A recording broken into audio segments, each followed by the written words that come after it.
O professor Meyerowitz falou do juiz natural, né? Aconteceu algo semelhante com a Lava Jato. Durante quase 5 anos, ou mais de 5 anos, o Cristiano Zanin, que era o advogado do Lula, recorreu incontáveis vezes a instâncias superiores do Judiciário, inclusive ao Supremo, para retirar os processos que envolviam o Lula da 13ª Vara de Curitiba, sob a alegação de que não era o juízo natural do Lula, não era a terceira vara, não era o Sérgio Moro que deveria julgar o Lula, porque os casos envolviam a Petrobras e não era razoável que tudo corresse em Curitiba. O Judiciário foi negando provimento do recurso de Cristiano Zanin, o próprio Supremo negou. A certa altura, decidiu-se que, sim, não, aquilo estava errado, o Moro não era o juiz natural dos casos que envolviam o Lula, e transferiram. Parte foi para a Justiça Federal de Brasília, outra parte para a Justiça Federal de São Paulo, e depois o próprio Zanin recorreu ao Supremo. O Supremo anulou tudo, sob a alegação de que houve abuso de autoridade, ilegalidade, aquelas coisas todas das quais o Moro e a Força Tarefa de Curitiba foi acusado. Então, o que estava em jogo ali era a definição sobre o juízo natural.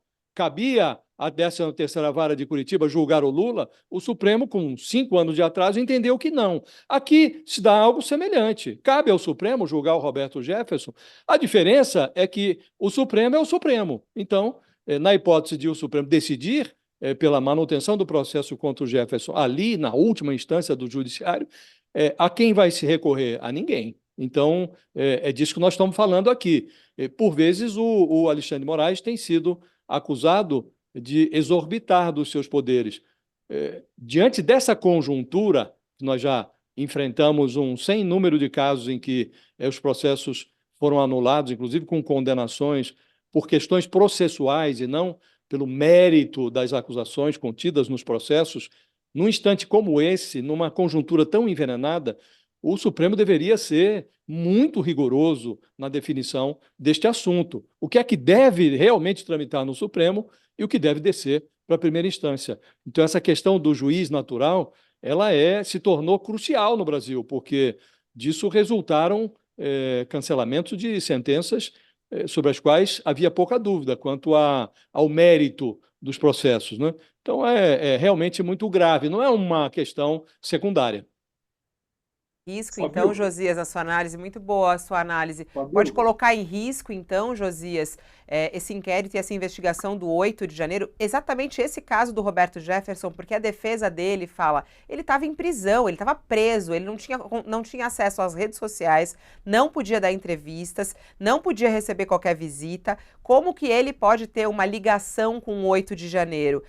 Se Jefferson estiver no meio dessa investigação do 8 de janeiro, pode colocar em risco o resultado desse inquérito do 8 de janeiro, Josias? coloca em risco a credibilidade do processo, Fabiola. Esse é o ponto, porque os crimes cometidos no 8 de janeiro, eles são tão graves. Houve uma tentativa de golpe de Estado no Brasil. Um grupo político tentou virar a mesa da democracia, tentou anular o resultado de uma eleição presidencial. Então, isso é tão grave que o processo precisa ser conduzido de forma límpida, cristalina. Não pode haver nenhuma dúvida quanto à condução desse processo.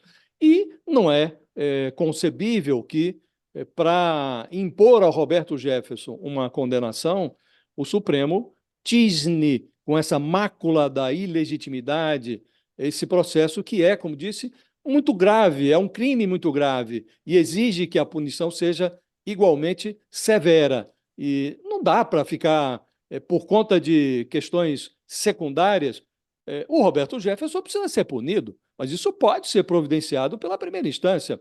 Do mesmo modo, há deputados envolvidos aí, acusados de envolvimento no 8 de janeiro. E a acusação contra esses deputados é que mantém o caso relacionado aos bagrinhos, que já resultou em condenações muito severas, draconianas, algumas delas a 17 anos de cana.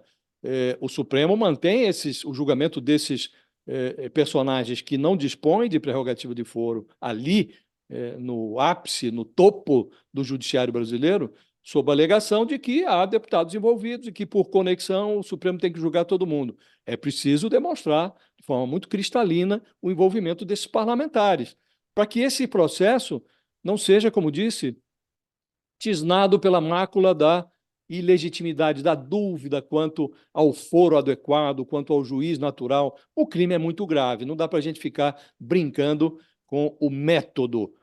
A forma não pode prejudicar o conteúdo das sentenças.